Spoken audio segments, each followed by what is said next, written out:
welcome back to my channel. So, I'm gonna kind of finish off this Anne Rice, obviously until more seasons come out, Anne Rice anthology of all her book series that AMC is doing, and we're going to end it off with the Mayfair Witches series. I've only seen the first season.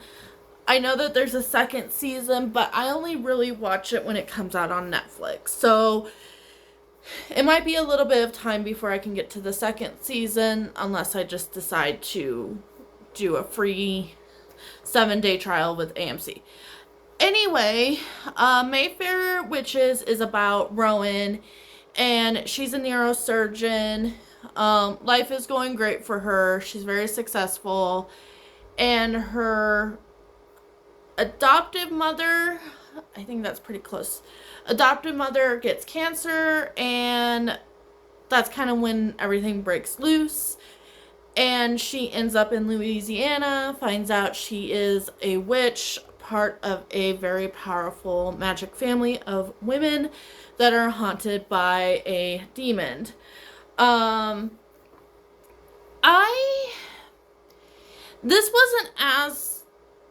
This was like as slow as the first season of Interview.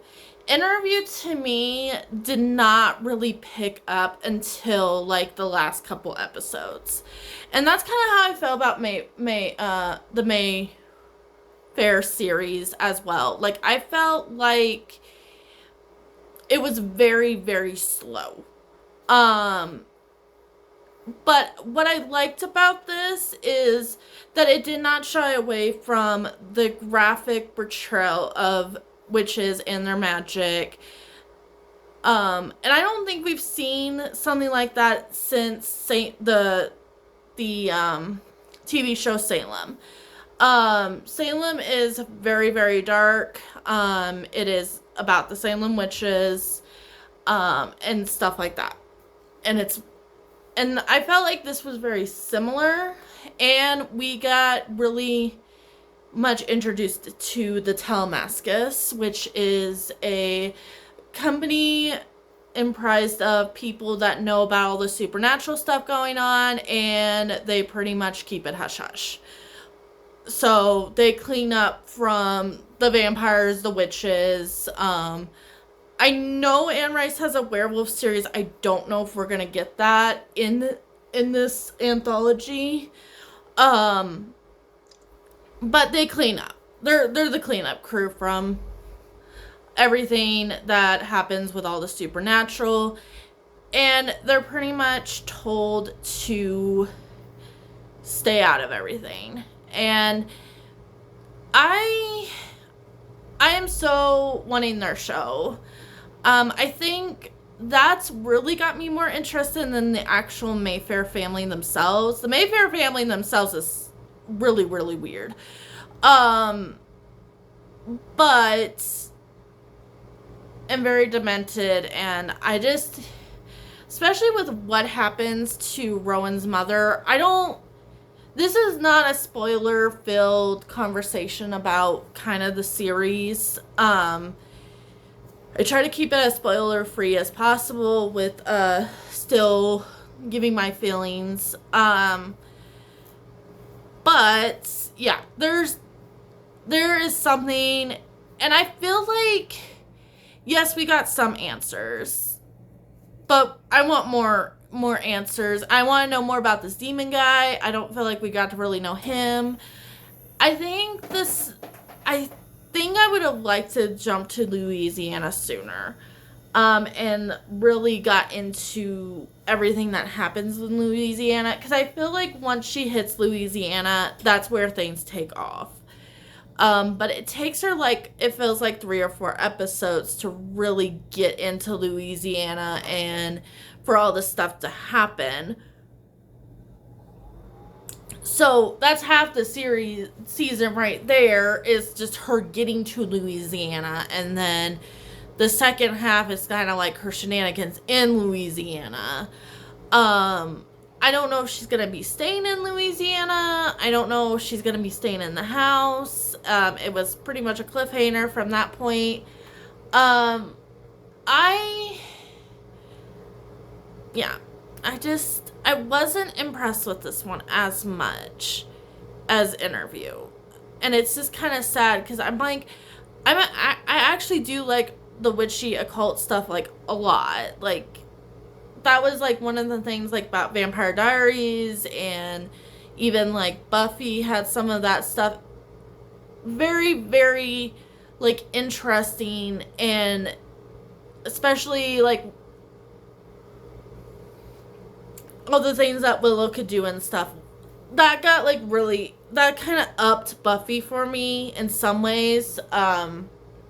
Was the Willow storyline, to really be honest with you, because it just added a layer, that scary layer that other supernatural creatures cannot do, because these people look like they're human. Like, they're human with like supernatural powers. Like, it's pretty scary, and what Rowan can do is terrifying.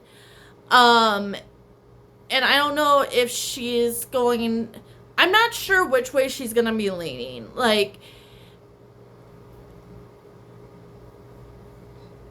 she could, I feel like she's in like a trance kind of at the end of this, and she could get out of that and go back to kind of the moral high ground character that we kind of grow to like.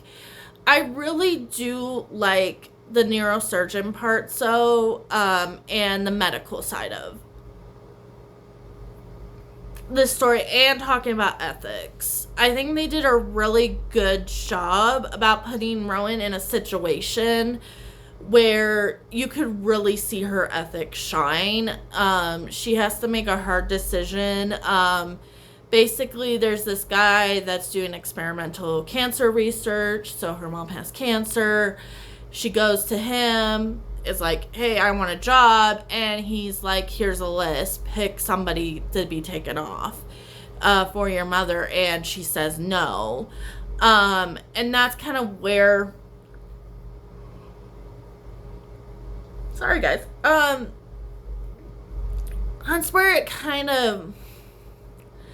it starts. And then it goes to Louisiana. I don't know. I guess I don't have as much to say as I thought I did about this, because I feel like I need to watch the other season, like the second season, to really understand if I like this. I'm waiting for the crossover. I mean, Telemascus is,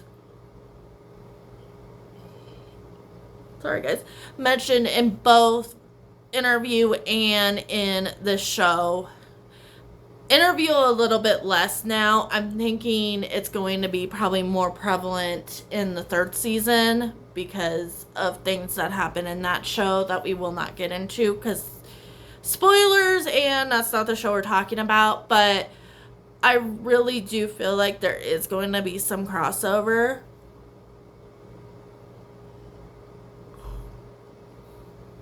Sorry, guys.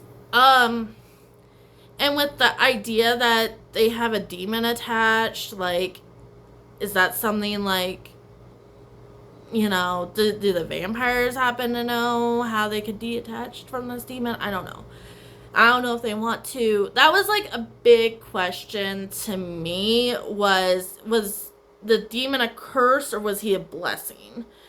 And, you know, hearing that he's a demon kind of shows you like, oh, it's kind of the curse way of looking at it.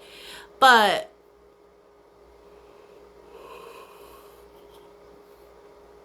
sorry. But at the same time, like, he's helping, he always protects the person that he's deciding to protect. So, I mean, it could be a blessing. He doesn't seem like he's really hurting these women. He doesn't seem like he's a bad guy. That could just be to get these women to, you know, summon him out. which is a big, huge possibility. Sorry, guys. Um, but that could be a possibility. It could also be just a possibility that they have more control than what we're thinking, which doesn't seem like it. It seems like, I don't know. I don't know. I'm hoping the second season does answer a lot of these questions. Um, Sorry, guys. Um, yeah, I'm just hoping the second season answers like 50 of these questions that I have, because I feel like, and I think we're having an issue with kind of how short television is coming out at. Like 8 episodes is not enough to really understand a story. Like I felt like 12 episodes, when they went to the 12 episode season for most television,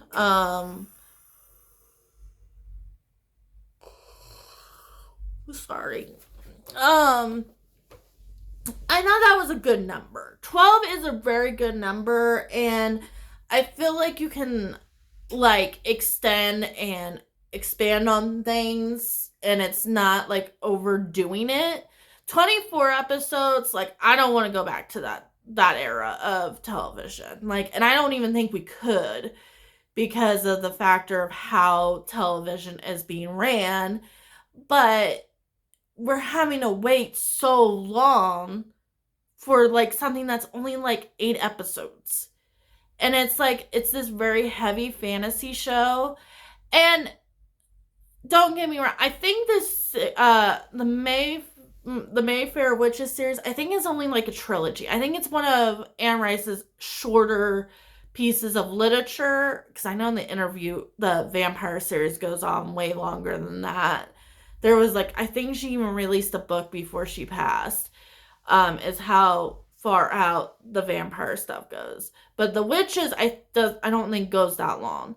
So this could be like enough, like 3 seasons, one for each book, could be enough to like, maybe that's what she, wrote it, and it's like good. Like once I watch it all together, maybe it'll make more sense. But I just didn't feel like I had enough to really, as a watcher, figure out if I enjoyed. I didn't really feel like I got to know the characters. Because I guess that's the nice thing about Interview with the Vampire, is it's Louis speaking about his life, and you're learning about Louis like throughout the show, and he's kind of, dumping a whole bunch of information on you. And we pretty much, as watchers, I think, get the lore of the vampire. But the Mayfair Witches is a whole lore within itself. And this demon's a whole lore within itself. And I just didn't feel like they could expand too much because of the factor that it's only like 8 episodes.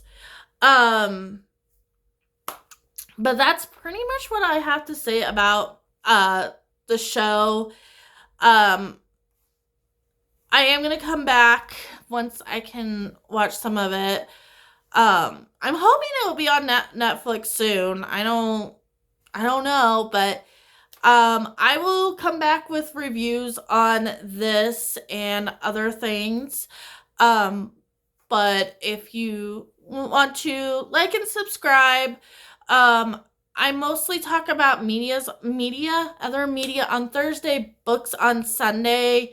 I think I'm on an RF Kwong kick for books, so if you want to hear about Calabasas or the Poppy War, that's coming up soon. And I don't know what I'm going to do for November. I haven't been really watching anything that's really excited me. So maybe I need to go figure that out. But otherwise, maybe do some Kingdom Hearts stuff, guys. I don't know, but I will be here. And you can join me. I also do mostly weekly shorts too, about what I'm reading as well. So, I hope you guys have a good one, and I will see you in a video or a short coming soon. Bye.